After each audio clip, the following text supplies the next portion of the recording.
Welcome to another episode of Sinech Ite! Today's episode is somehow different from other previous episodes. Why? Because this is a special edition of Sinech Ite! This episode will give you more knowledge about history of psychology. Really? That's exciting, partner. So what are we waiting for? Let's start. Si Ite ang sinasabing nagpasimuno ng functionalism theory noong 1896. Si Ite! Si William James. Functionalism theory. It is an early school of psychology that focused more on the acts and functions of the mind rather than on its own interior contents. The two American proponents of this theory are John Dewey and of course William James. And this theory focused more on exclusively functionalism as the philosophical thesis about the nature of mental Si state. Ite ang sinasabing nag-umpisa ng psychoanalysis at napagkunan ng kaalaman at panibagong teorya noong taong 1986 din. Sinech Ite! Si Sigmund Freud. Psychoanalysis is sort of therapy which was established in 1896, and Freud based it on the idea that our past influences our present, and it's called psychoanalysis. The theory seeks to help the client experience catharsis or healing by allowing pent-up or repressed emotion and memories to be released. Si Ite ang unang nagawa ng mga IQ test noong taong 1905. Sinech Ite! Si Albert Binet at Theodore Simon. Based on mental age, Alfred Binet and Theodore Simon created a broad intelligence scale. Though the accuracy and fairness of such tests were questioned from the start, it is still refined by later scholars into the idea of intelligence quotient, which are still used until now, especially for qualifying tests. Si Ite ang nasabing gumawa ng behaviorism noong 1913. Sinech Ite! Si John B. Watson. Not like psychoanalysis, behaviorism is focused on observable and measurable behavior. The behavioral learning theory, sometimes known as behaviorism, is a well-liked idea that concentrates on how kids learn.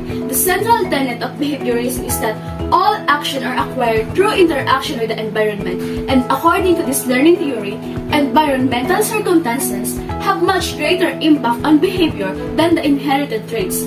This theory can be used to help elicit positive behaviors or responses in students, such as by using or giving reinforcement. Si Ite ang isang Swiss psychologist na sinasabing gumawa ng libro noong 1920 tungkol sa pagdevelop ng bata. Si Ite! Si Jean Piaget. In the year 1920, a book entitled The Child's Conception of the World was made by John Piaget, and this forced the action of studying cognition in children's development. Ite ang nasabing gumawa ng Gestalt Psychology noong 1953. Si Ite! Si Kartkopka. Gestalt psychology is a school of thought that examines the entire spectrum of human cognition and behavior. Gestalt psychology says that we do not merely concentrate on every minor detail while attempting to make sense of the world around us. Instead, we have a tendency to think of the things as part of a larger, which is more intricate system. Si Ite ang sinasabing unang nagawa ng lobotomy noong taong 1936 sa Estados Unidos. Sinech Ite! Si Walter Freeman. Lobotomy is the process of operating the frontal lobe of a patient in order to treat mental illnesses. And though this process was very controversial, it was still done to a lot of patients. And in fact, in a span of 15 years, there are 1,800 people who was operated using this process. Si Ite ang sinasabing nagpasimuno ng mga oryente upang pagalingin ang taong may schizophrenia o nakakaramdam ng psychosis. Si Ite! Si Hugo Sorletti. Did you know that it is a procedure where an electric current is passed through your brain and it generates a temporary spike in electrical activity? And the treatment goal is to reduce the signs and symptoms of some mental health issues. And for some trivia, even though that it is also a controversial treatment, it was still used until 2001. Si Ite ang gumawa ng libro noong 1946 na naglalaman ng mga bagay tungkol sa psychoanalytic treatment na maaaring gawin sa mga bata. Si Ite! Si Anna Freud. On the year 1946, Anna Freud made a book about the psychoanalytic treatment of children, and this was used in order to understand the basic concepts of the theory and practice of child psychoanalysis.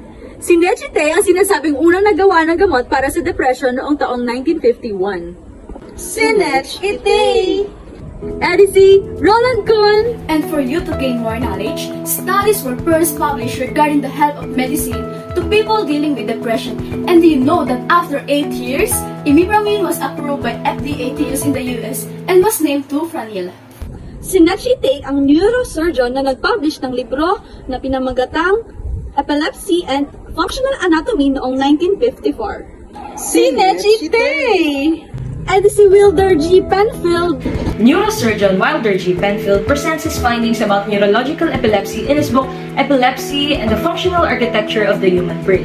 His depiction of the cerebral cortex serves as a model for the development of brain imaging methods that are vital for biopsychology and cognitive neuroscience. Si Nechite ang gumawa ng gamot noong 1960 laban sa non-psychotic anxiety. Si Nachite! E di si Leo Sternbach. Back in the year 1960, FDA approved chlordiazepoxide known as Libreo as medication to a non-psychotic anxiety, which was made by Leo Sternbach. And after 3 years, a similar drug diazepam or Valium was Si approved. Nachite ang nag-approve ng lithium carbonate sa tulong ng sensya sa pagpapagaling ng mga pasyenteng may bipolar disorder noong taong 1964. Si Nachite! Edi ang FDA! Lithium carbonate was approved by FDA on the year 1964 for the treatment of bipolar disorder. Escalate, Lithonate, and Lethane were the trade names used to sell it. Si Nachite ang sinasabing nakipaglaban na tanggalin ang homosexuality sa DSM-5 noong 1973. Si Nachite! Edi ang American Psychiatric Association. Through the help of science, the debate was backed up and the APA was able to remove homosexuality from the Diagnostic and Statistical Manual of Mental Disorders, which is the book that professionals use as reference in knowing disorders. At huli sa lahat, si Nechite uli ang nag-approve ng controversial na gamot noong 1987 bilang isang antidepressant. Si Nachite! E di ang FDA. Through the help of science, another technology that's a great help for humans has been made again. On the year 1987, fluoxetine was approved for use in order to treat depressed patients. The medication affects the neurotransmitters, specifically serotonin, along with other drugs of the similar nature. Can't believe it! We witnessed that psychology go through a lot of things throughout the years. And thanks to all those people who contributed and conceptualized in the field of psychology. And for now, it's time to say goodbye. Thank you for watching. Hope you enjoy and learn from this video. And that's for another episode of Teenage Eating! Bye-bye!